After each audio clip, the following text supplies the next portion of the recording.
time we introduce a sentence starting with B2, and then we put AB inside to form a new sentence, and AB will become a relative clause. So today, there's another new sentence we introduce, that is sentence C. Sentence C put a subject, woman, become a prepositional phrase, which means that the subject woman is neither a subject nor an object in sentence C. And we try to use these sentence C's, as a relative clause. And let's take a look, how could we do it? The first sentence is starting with core sentence A and B. The woman found her keys. And we use sentence C, putting inside sentence A and B. So become A, B, and C. How does it look like? The woman he fell in love with found her key. Core sentence A, B. The woman found her key. And sentence C, he fell in love with. Merge together. Merge inside A, B become the woman he fell in love with found her key. Take a look at this. He fell in love with, and the woman is part of the prepositional phrase. It's nothing related to the subject and the object. How about put C into A2? The woman is a doctor. So how does it look like? If I put C into sentence 2 to make a new sentence A to C, the sentence will become: the woman he fell in love with was a doctor. And then there is another form. We introduce another sentence, sentence D. What is sentence D about? Sentence D is another sentence that use woman in a prepositional phrase. We couldn't talk to the woman. Okay, and then how could we put C and D together and D as a core sentence and C become a relative clause? The sentence will look like this. We couldn't talk to a woman he fell in love with. D become the core sentence. We couldn't talk to a woman. And C, he fell in love with a woman, become a relative clause. Now remember, these new sentences are either ABC, A to C, or DC, and C will become relative clause. And this is where the part C is about. Let's take a look at the first sentence. Tom is talking to a woman. Do you know her? And the first sentence is C. Tom is talking to a woman. The woman is in a prepositional phrase, to a woman. And how about do you know her? If we answer this question, the answer will become I know her. So it's an AB. So C is a relative clause, putting inside core sentence A and B. It becomes: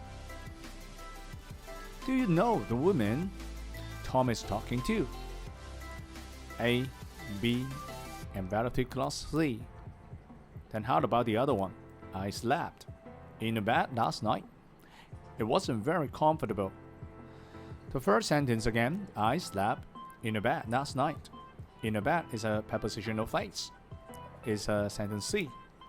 How about it wasn't very comfortable? It's talking about the bed. So it's an A2. A2 is the core sentence, and C will put inside as a relative clause. So it will become like this: the bed I slept in last night wasn't very comfortable. So it is A to C. And how about the woman he fell in love with left him after a month? First, the C is he fell in love with the woman. And how about this part? The woman left him after a month. We have woman, we have him, so it's an AB. So become A, B, and C. Then how about the other one? The man I was sitting next to on the plane talked all the time. The C it is I was sitting next to the man. And the other one, The man talk all the time. It's only an A, so it's an A2. So they put together become A2 and C. Then let's take a look at some exercise. In this exercise, we don't have to combine two sentences. Instead, we just try to understand the sentence structure of them. Number 2, let's take a look. Unfortunately, we couldn't go to the wedding. What is your answer? Very good. We were invited to a wedding. Again, I highlight the prepositional phrase to a wedding for you guys. This must be a C. So, how about unfortunately, we couldn't go to the wedding? What is that? You find that to the wedding, again, is a prepositional phrase. So, this could be a D, and we start the sentence by core sentence D and put C together to form a D and C. And the sentence could be, unfortunately, we couldn't go to the wedding we were invited to. And then how about the third one? I enjoy my job. I like the people. So what is your choice? Very good. I work with some people. With some people, I highlight this because it's a prepositional phrase. And this must be a C. How about I like the people? There's a subject A and object B, so it must be A and B. Put C inside, it will become ABC. So I like the people I work with is the answer. Now how about number 4? What's the name of that hotel? So what is your choice? Very good, you told me about a hotel. It must be a C. So how about this, the name of that hotel? The answer of this question must be the name of that hotel is. So is an A2. Put together, they form A2C. So the answer must be, what's the name of that hotel you told me about? Now, number 5, the party wasn't very enjoyable. So what is your choice? Very good. We went to a party last night. So to a party is a prepositional phrase, so it's a C. So how about these? The party wasn't very enjoyable. Telling you more about the party, it must be another A2. So put together, they're A2C. And the answer could be, the party we went to wasn't very enjoyable. Now, number 6. I didn't get the job. So what is your choice? Very good. I applied for a job. For a job. Again, it's a C, because it's a prepositional phrase. So now how about this? I didn't get a job. I, the job, so it's an A and a B. So AB plus a C become A, B, and C. And the answer could be, I didn't get the job I applied for. Very nice. How about number 7? Gary is a good person to know. He's somebody. What's your answer? Very good. Is you can rely on Gary. On Gary is a prepositional phrase. Okay, so it must be a C. Then how about he's somebody? He is somebody. Talking about Gary. Gary is somebody. So it must be an A2. So A2 plus C, A2C. The answer could be, Gary is a good person to know. He's somebody you can rely on. Very nice. Then we move to number 8. Who was that man in the restaurant? Let's take a look. What's your choice?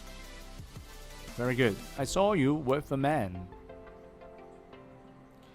And this is a C.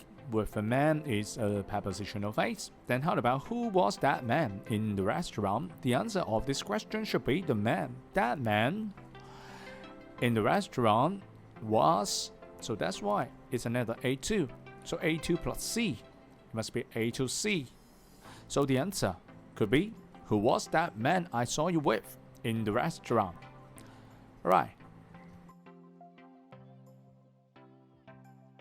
Let's move to the other part. Thank you. This part is about basic idea of nouns. Let's take a look.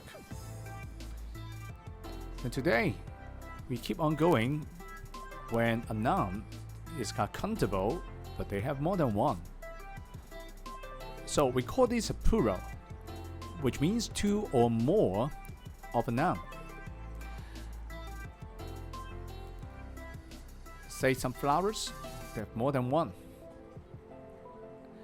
When a noun have more than one, we usually put an s at the end of it. For example, flowers, trains, weeks, places, students. Most of the time, a noun will have something in front of it. They seldom use alone. But plural form, they can use alone. But just when I want to tell more details to the readers, I would use something in front of it. For example, some, two, a few, some nights, these, the quantity of these nouns also.